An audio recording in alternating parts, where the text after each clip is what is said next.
ॐ भूर्भुवः स्वः तत्सवितुर्वरेण्यं भर्गो देवस्य धीमहि धियो यो नः प्रचोदयात्।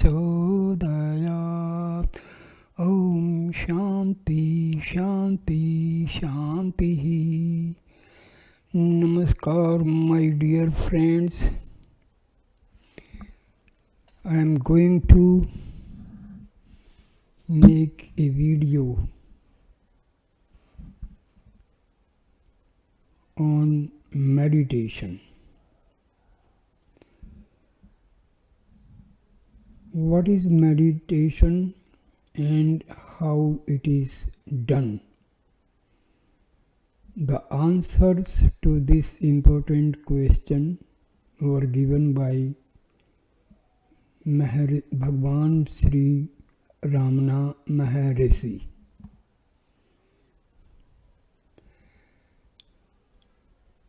I start the video. What is meditation and how it is done? A devotee puts a question.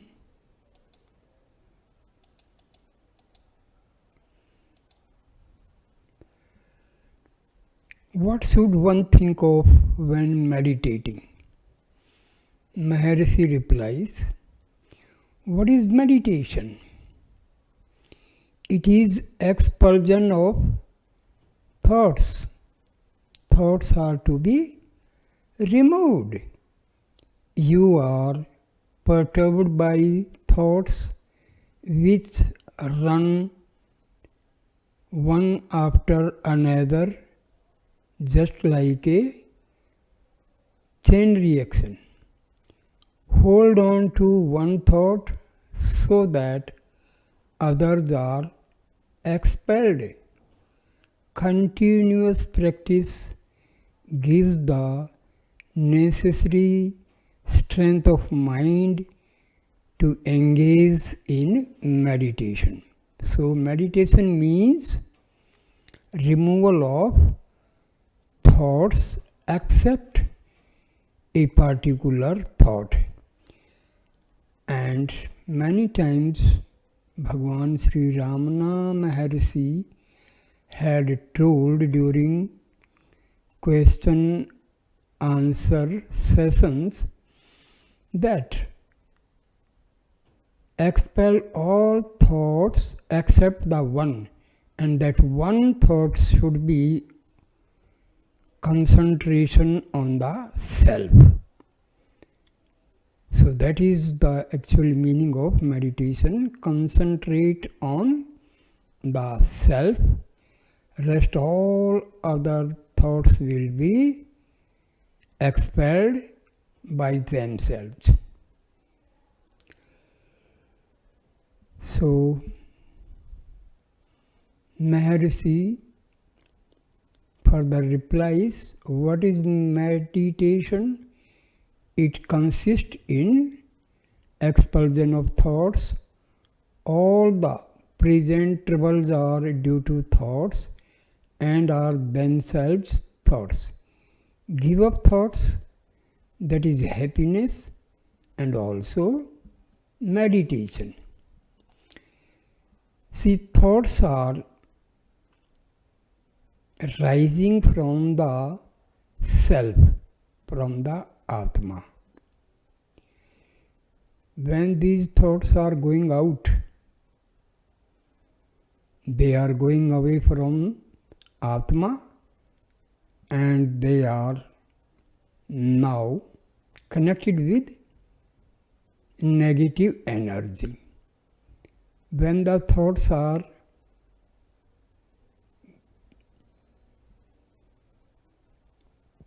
going back to the source, that is the self, they are connected with positive energy. So thoughts going out are connected with the world. So they are going away from the self. Devotee puts the question, how are thoughts given up? Maharshi replies, the thoughts are for the thinker. Remain as the self of the thinker, and there is an end of thoughts. Now here Maharshi says thinker. Here thinker is the ego. The source of ego is the self. Source of ego is the Atma. So, make ego to go back to the source, that is the Atma. So, this ego will be eliminated, and what will be remaining? Only the self.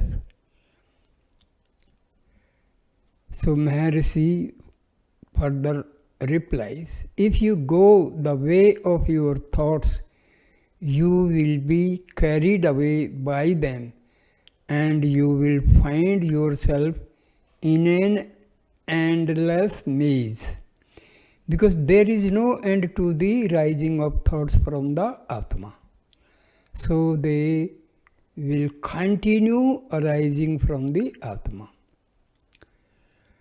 Devotee puts a question. So then, I must go back tracing the source of thoughts? Good question. Maharshi. And there lies the answer. Maharshi, yes, in that way, the thoughts will disappear and the self alone will remain. In fact, there is no inside or outside for the self. They are also projections of the ego. The self is pure and absolute. So, source of mind, source of thoughts, and source of ego is the self. So, when mind, thoughts, and ego, they are all directed to go back to the source, that is the Atma. So what remains is only Atma. Maharshi further replies, because you think that so and so is your wife, and so are your children. You also think that you are bound to them. These thoughts are yours. They owe their very existence to you. You can entertain these thoughts or relinquish them. The former is bondage and the latter is release. Devotee, it is not quite clear to me. Maharshi replies, you must exist in order that you may think. You may think these thoughts or other thoughts. The thoughts change, but not you. Let go the passing thoughts and hold on to the unchanging self. The thoughts form your bondage. If they are given up, there is release. The bondage is not external. So, no external remedy need be sought for release. It is within your competence to think and thus to get bound, or to cease thinking and thus be free. Devotee puts a question. But it is not easy to remain without thinking. Maharshi, you need not cease thinking. Only think of the root of the thoughts. Seek it and find it. the self shines by itself. When that is found, the thoughts cease of their own accord. That is freedom from bondage. The best way to get rid of thoughts is direct the thoughts intentionally and by putting efforts. Direct these thoughts to go back to their source, that is the Atma residing in the spiritual heart.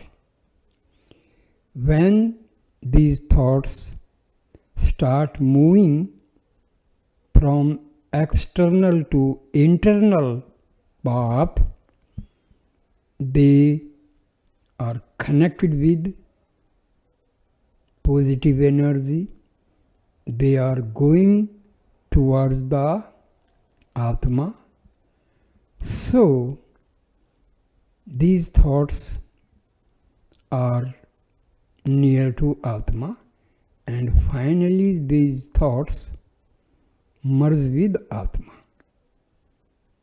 So, directing the thoughts towards spiritual heart is the only way to get rid of these thoughts. Maharshi, Mr. Eknath Rao puts a question. How is dhyana practiced? With eyes open or closed? Maharshi replies, it may be done either way. The point is that the mind must be introverted and kept active in its pursuit. Sometimes it happens that when the eyes are closed, the latent thoughts rush forth with great vigor. It may also be difficult to introvert the mind with the eyes open. It requires the strength of mind to do so. The mind is contaminated when it takes in objects. Otherwise, it is pure. The main factor in dhyana is to keep the mind active in its own pursuit without taking in external impressions or thinking of other matters. A lady puts a question to Maharshi. What is the difference between meditation and distraction? Maharshi replies, no difference. When there are thoughts, it is distraction. When there are no thoughts, it is meditation. However, meditation is only practice as distinguished from the real state of peace. The lady further puts a question. How to practice meditation? Maharshi replies, keep off thoughts. Because meditation is nothing but expulsion of thoughts. Dr. Bernard Bay, an American chemist who had interested himself in Vedanta for the last 20 years, now in India, came on a visit to the master. He asked, how is abhyasa to be made? I am trying to find the light. He himself explained abhyasa as concentration, that is, one pointedness of mind. The master asked, what was his abhyasa practice till now? The visitor said, he concentrated on the nasal base, but his mind wandered. Maharshi, Is there a mind? Another devotee gently put in, the mind is only a collection of thoughts. Mercy. To whom are these thoughts? If you try to locate the mind vanishes and the self alone remains. Being alone, there can be no one-pointedness or otherwise. Devotee. It is so difficult to understand this. If something concrete is said, it can be readily grasped. Japa, dhyana, etc. are more concrete.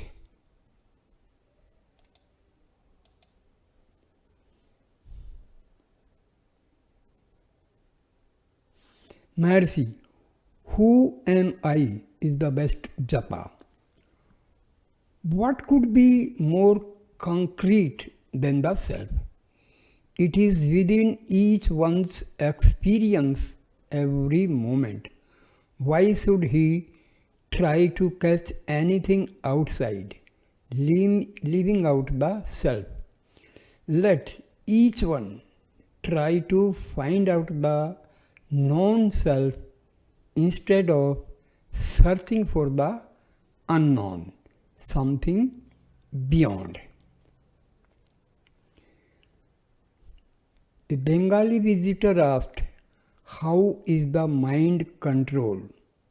Maharshi replies, what do you call the mind? The devotee replies, when I sit down to think of God, thoughts wander away to other objects. I want to control those thoughts. Maharshi, in the Bhagavad Gita, it is said that it is the nature of the mind to wander. One must bring one's thoughts to bear on God. By long practice, the mind is controlled and made steady. The wavering of the mind is a weakness arising from the dissipation of its energy in the shape of thoughts. When one makes the mind stick to one thought, the energy is conserved and the mind becomes stronger. Devotee, what is the meaning of the strength of the mind? Maharshi, its ability to concentrate on one thought without being distracted. Devotee, how is that achieved? Maharshi, by practice. A devotee concentrates on God. A seeker, follower of the jnana marga, seeks the self. The practice is equally difficult for both. Devotee, even if the mind is brought to bear on the search for the self, after a long struggle, the mind begins to elude him and the man is not aware of the mischief until after some time. Maharshi, so it would be in the earlier stages, the mind reverts to the search at long intervals. With continued practice, it reverts at shorter intervals until finally it does not wander at all. It is then that the dormant Shakti, power, manifests. The sattvic pure mind is free from thoughts, whereas the rajasic mind is full of them. The sattvic mind resolves itself into the life current. See here, when the mind is going out, it is having Rajasic and Tamasic. And when the mind is moving towards the self, it is having Sattvic. This mind is Sattvic, and the mind going out is Rajasic and Tamasic mind. Same you can say, mind going back to the source is having positive energy, mind going away from the self is having negative energy. Or you can say Tamasic or Rajasic, and going towards the mind is pure, mind is Sattvic. Devotee puts a question: how to get rid of the mind? Mercy. Is it the mind that wants to kill itself?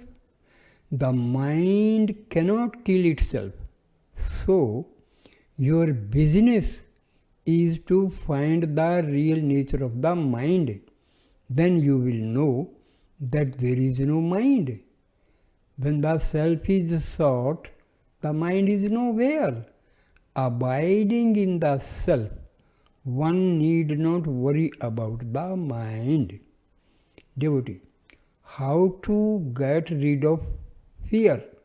Mercy, what is fear? It is only a thought. If there is anything beside the self, there is reason to fear. Who sees the second, anything external? First, the ego arises and sees objects as external. If the ego does not rise, the self alone exists and there is no second, nothing external. For anything external to oneself implies the seer within. Seeking it, there will arise no doubt, no fear.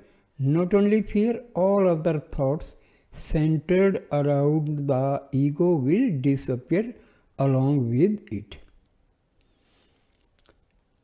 So, mind and ego are not different, both are the same.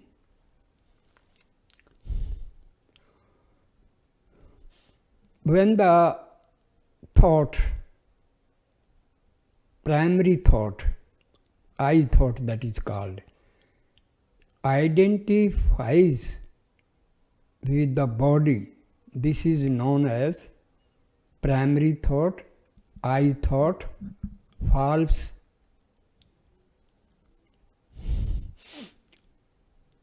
I you can say, and ego. This I thought is nothing but the ego. So, mind and ego are the same. First, the thoughts arise from the Atma. Continuity of these thoughts in a chain is known as mind. And the primary thought, the first thought which arises from the Atma is I thought, and that is ego. This ego only creates the rising of thoughts. How to control the mind? Devotee puts the question. Maharshi replies, catch hold of the mind. Devotee puts, how? Maharshi, what is mind? Find it out. It is only an aggregate of thoughts. The ego-ridden mind has its strength sapped and is too weak to resist the torturing thoughts. The egoless mind is happy in deep, dreamless sleep.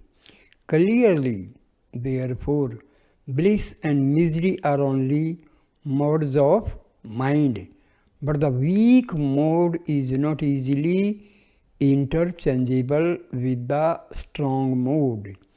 Activity is weakness and consequently miserable. Passivity is strength and therefore blissful. The dormant strength is not apparent and therefore not availed of.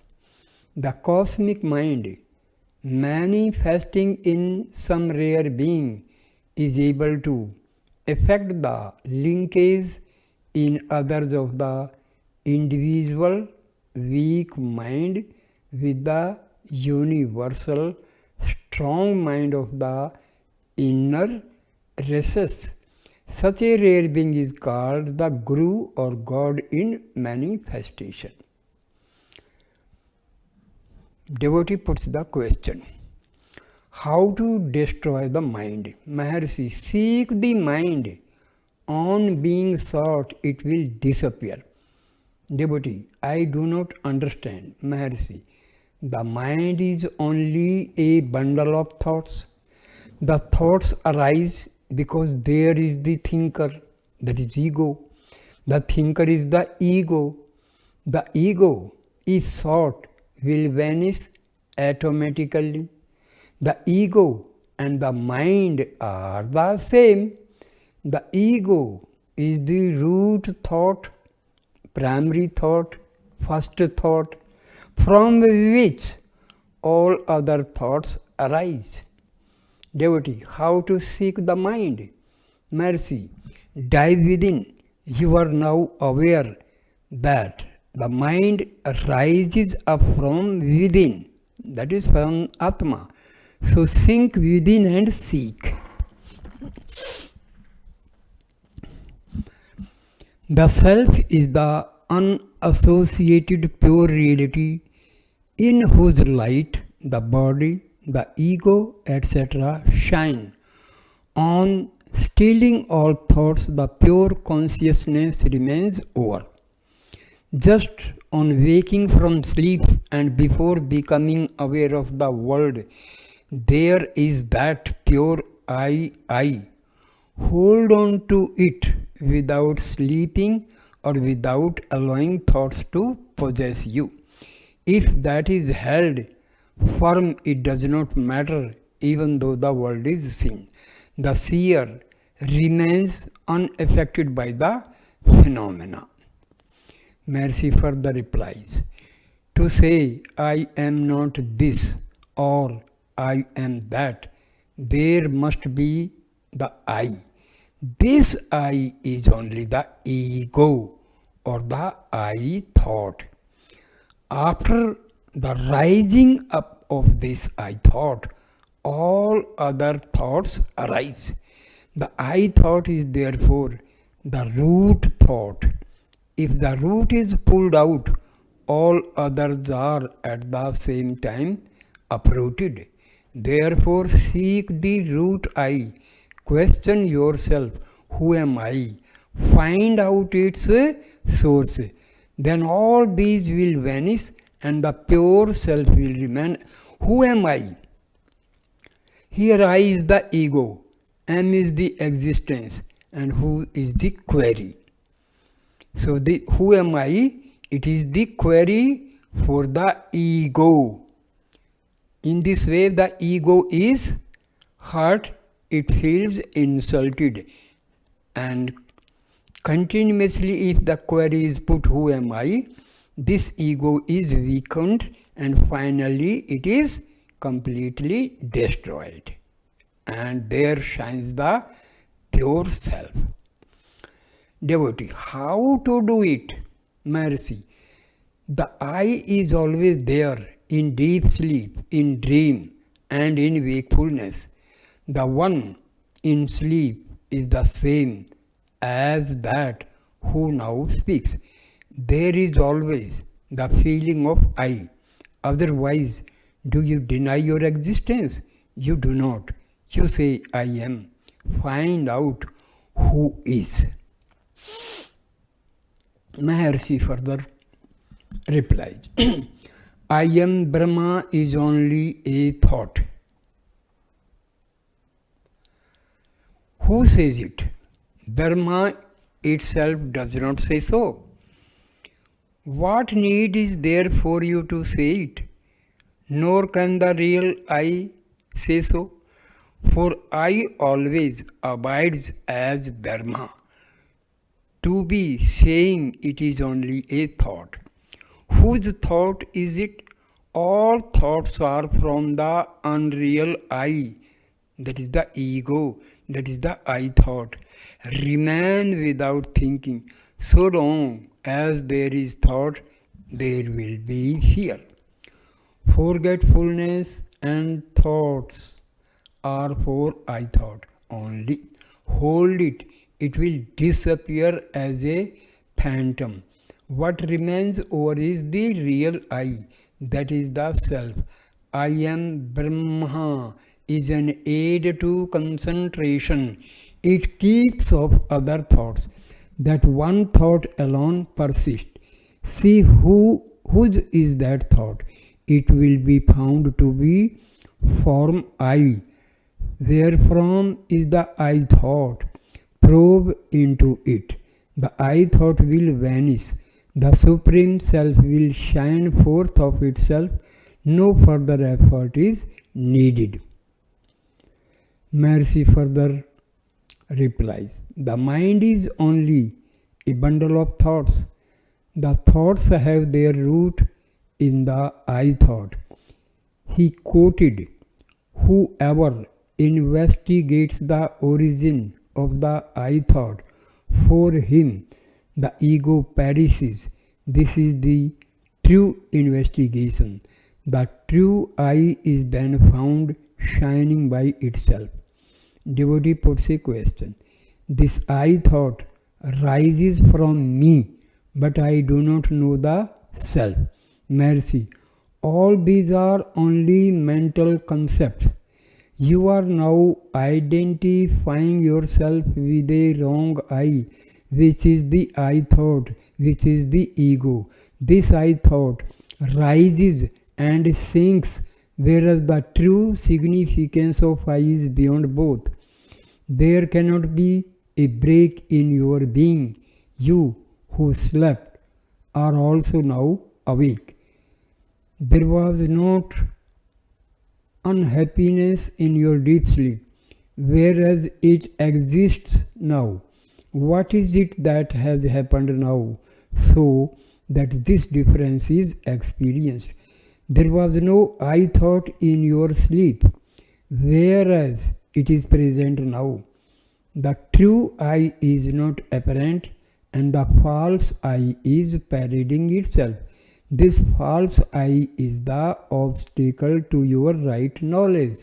This false I is nothing but ego. Find out where from this false I arises, then it will disappear. You will be only what you are, that is absolute being. Devotee puts a question. How to do it? I have not succeeded so far. Maharshi, search for the source of the I thought. That is all that one has to do. The universe exists on account of the I thought. If that ends, there is an end of misery also. The false I will end only when its source is sought. Devotee, how to know the self? Maharshi, see what the self is. What you consider to be the self is really either the mind or the intellect or the I thought. The other thoughts arise only after the I thought. So hold on to it. The others will vanish, leaving the self as the residuum. Devotee, the difficulty lies in reaching it. Maharshi, there is no reaching it at all because it is eternal here and now. If the self were to be gained anew, it would not be permanent. Maharshi further replies, the sense of body is a thought. The thought is of the mind. The mind rises after the I thought. The I thought is the root thought. If that is held, the other thoughts will disappear. There will then be no body, no mind, not even the ego. Devotee, what will remain then? Maharshi, the self in its purity. Devotee, how can the mind be made to vanish? Maharshi, if the thinker is sought, the thoughts will disappear. Devotee, it looks easy to think of God in the external world, whereas it looks difficult to remain without thoughts. Mercy, that is absurd. To look at other things is easy, and to look within is difficult. It must be contrariwise. Devotee, but I do not understand, it is difficult. Mercy, this thought of difficulty is the chief obstacle. A little practice will make you think differently. Devotee, what is the practice? Mercy, to find out the source of I. Here I means ego. So I end this wonderful video. Please like, comment and share the video and subscribe the channel. Thanks a lot. Namaskar, my dear friends.